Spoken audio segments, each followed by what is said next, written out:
నిర్గమకాండము 9వ అధ్యాయము 13వ వచనం నుంచి దేవుని వాక్యం చదవబడును.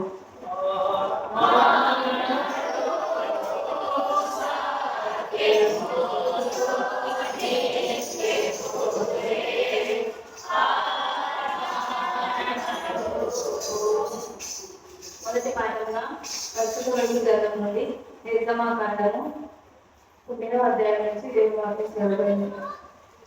తరువాత యెహోవా మోషేతో ఇట్లనెను, హెబ్రీయుల దేవుడైన యెహోవా ఇలాగూ సెలవిచ్చుచున్నాడు, నీవు తెల్లవారగానే లేచిపోయి ఫరో ఎదుట నిలిచి నన్ను సేవించుటకు నా జనులను పోనిమ్ము.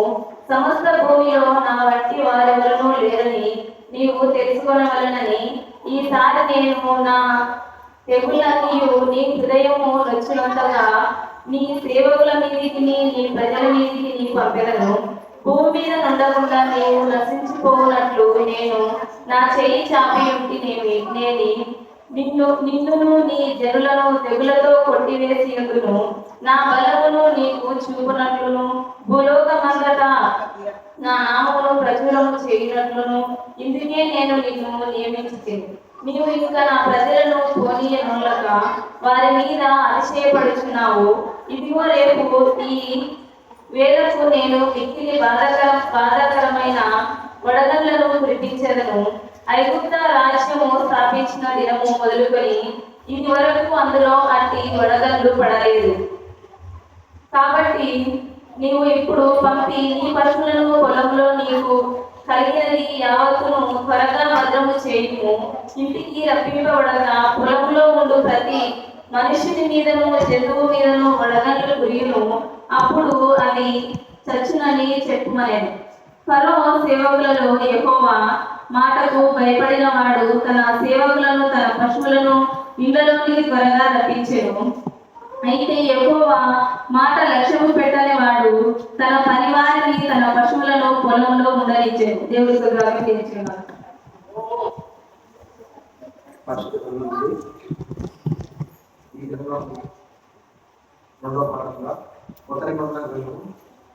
యోహాను సువార్త 16వ అధ్యాయం మొదటి నుంచి 11 వరకు ఉంది.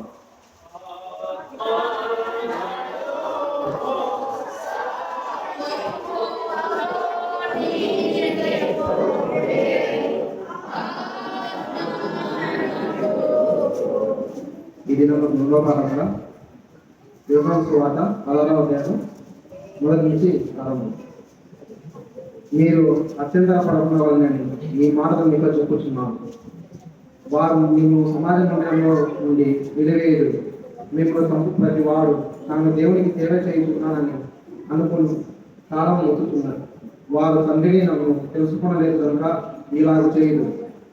అవి చదువు కాలం వచ్చినప్పుడు నేను వారిని కూర్చి మీతో చెప్పుకునని మీరు జ్ఞాపకం చేసుకున్నలాగా ఈ సంగతులు మీతో చెప్పుచున్నాను. నేను మీతో కూడా ఉంటుంది కనుక మొదటనే వీటిని మీతో చెప్పలేదు. ఇప్పుడు నన్ను పంపిన వారిని యుద్ధకు వెళ్తున్నాను.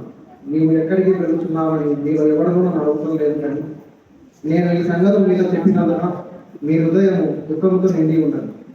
అయితే నేను మీతో సత్యము చెప్పుచున్నాను. నేను వెళ్ళిపోవడం వలన మీకు ప్రయోజనకరం. నేను వెళ్ళిన ఎడల ఆదరణకర్త మీ యుద్ధకు రాడు.